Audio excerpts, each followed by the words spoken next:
You need to understand how my outcomes work. It's not There a needs to push. be some level of education that comes with it. It's not a push button. And even if you were to say make America great again, I don't think Trump is the guy to do that for you. To be honest, if that's the direction you wanted to move in, I don't think he gets what needs to happen. There's only one thing I think is a positive for Trump. Would he reminded, I guess for the Americans, I'd say he probably reminded them, ukuthi exe bese relevant. We like if I think, I mean, like, for example, if usendlini, if you, for example, you marry a woman who's gonna come in and cause strife, cause arguments, cause trouble in the families, you're gonna be like, oh, this is why I need to be more careful about the woman I bring into my house.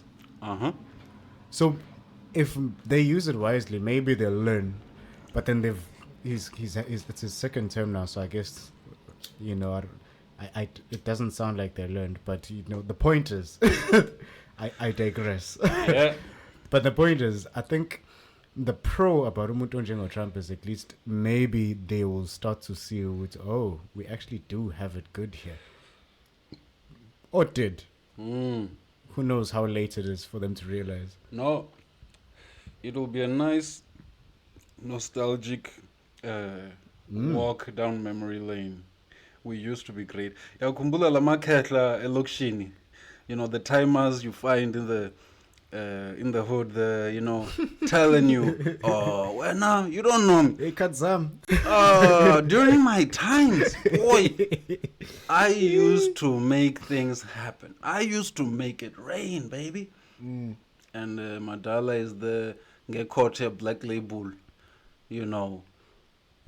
unwashed, not clean at all. Yeah. And then just sitting there telling you, hey, Mfethu. No wife, no kids. Nothing. No achievement. Well, no wife, 10 kids. Whichever. Nothing to show, no achievement. Just that nostalgia, that memory of, oh man, at my peak. That's where you think America is right now. That is the American story for me. They're close. They're getting very close. Yeah. Uncomfortably close for them. Soon it will just be that kind of story. Oh, baby, you never knew me back in my day. Oh, I used to make it happen, baby. That's all. That's all I'm seeing. But, I mean, you see it even in the chatter. I mean, more and more now, I find more people saying... I remember, I think, when I was still studying, we were all trying to get abroad, and one of the main places we wanted to go to was America. And at the time, it made sense. Of course. You go to France, you go to Japan, you go to America. UK was starting to decline very slowly at the time, so everyone has mixed feelings about the UK. But there were hotspots where people were like, we need to go there. And now you look and you like... I was having this conversation with another friend of mine, and I was like, as good as the environment is in my industry, America, I'm not going there right now. I wouldn't go start afresh. America has become too anti-black, anti-progressive, and all of that. And I wouldn't even bother. And I look at it as, you know what? I actually wouldn't fight Trump too much on what he's doing. Dismantling education, while we on our side are trying to figure out how we can improve teaching and learning. Yeah. We can enhance. And you and I work in that space in higher education. We are focused on data, tracking student performance, finding the problem areas, enhancing the education, curriculum and everything. That's where we are, and much of the world is in getting ahead. And in America, they're saying, let's go back to the dark ages. No, literally. Like, when I listen to the Republican playbook, it's like, geez, these guys want to go back to the European the dark. old times were better conversation. The European dark ages, where they had a king. And, that king was anointed by God to rule. And, what that king says is acceptable or not acceptable is the word of God. You know what I mean? Like, that is crazy. Mm. You know what I mean? If you want to talk about, look, one could say, but aren't you an Africanist? Shouldn't conservative principle make sense to you? Okay, sure. I value African culture, African history, and everything. But I also acknowledge we live in the world we live in now. Mm. We may have to rethink some of our positions on a number of things.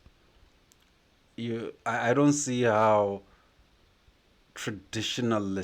completely traditionalist values and principles can work in 2025 for us. You know, we would need to evolve.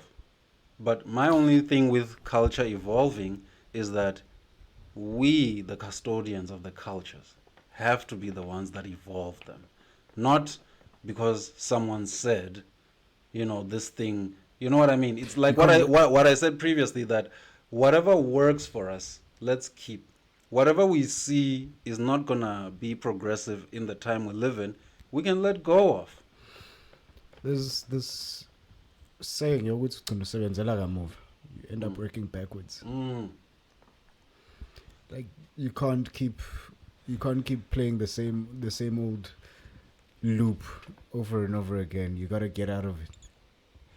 And the only way is to embrace that the change and actually move with it. It doesn't mean you yourself, you are now. If, for example, if I'm a king, let's say I have my own clan, I'll call it X clan.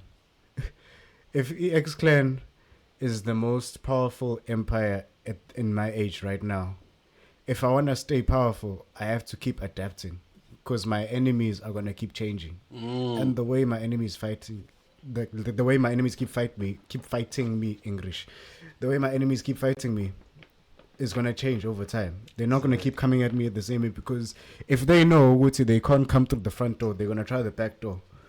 If they see Wuti, no, the back door is not working, let's find another way. Let's dig underground. I have to adapt to all of that.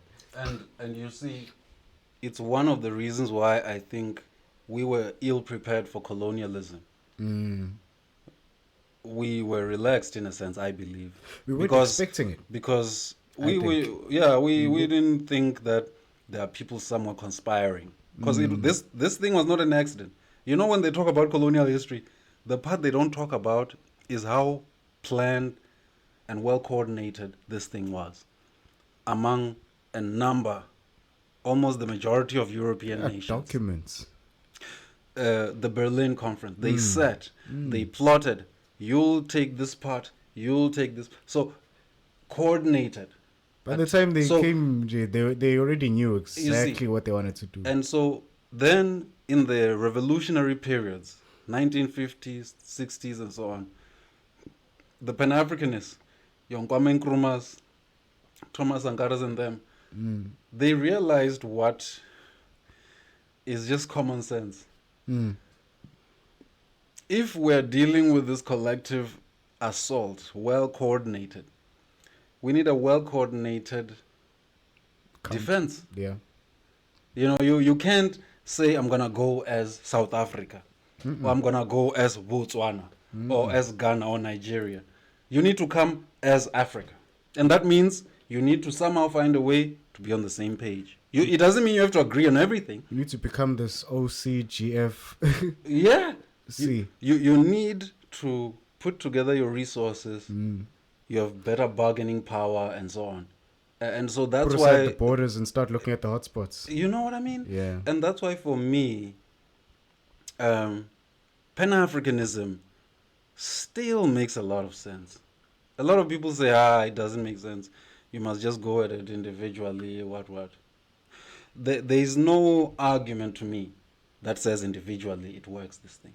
Even if you want to talk about Singapore, Japan, or whoever succeeded, they didn't do it in a vacuum. Yeah. They did it because they made deals with the big powers, which allowed them to do certain things.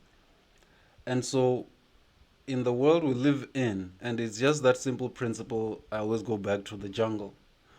if you're in the jungle, whether you're a predator or whatever, you are likely to do better if you're in a group.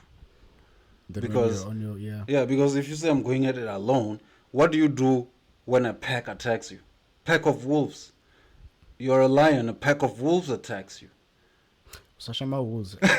Have you seen the way lions interact with hyenas? Mm. Hyenas are literally, they're scavengers. Mm. But lions, they seldom stick around when there's hyenas in the area. Mm-hmm.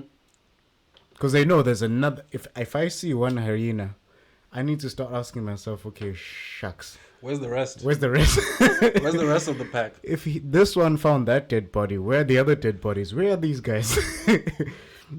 So you see, I in many ways, I feel in Africa, this idea of nationalism limits This nigga us. doesn't even want it live. This nigga will eat it while it's dead. He doesn't give a shit. I gotta go. That's that's the hyena in the lion cave. So I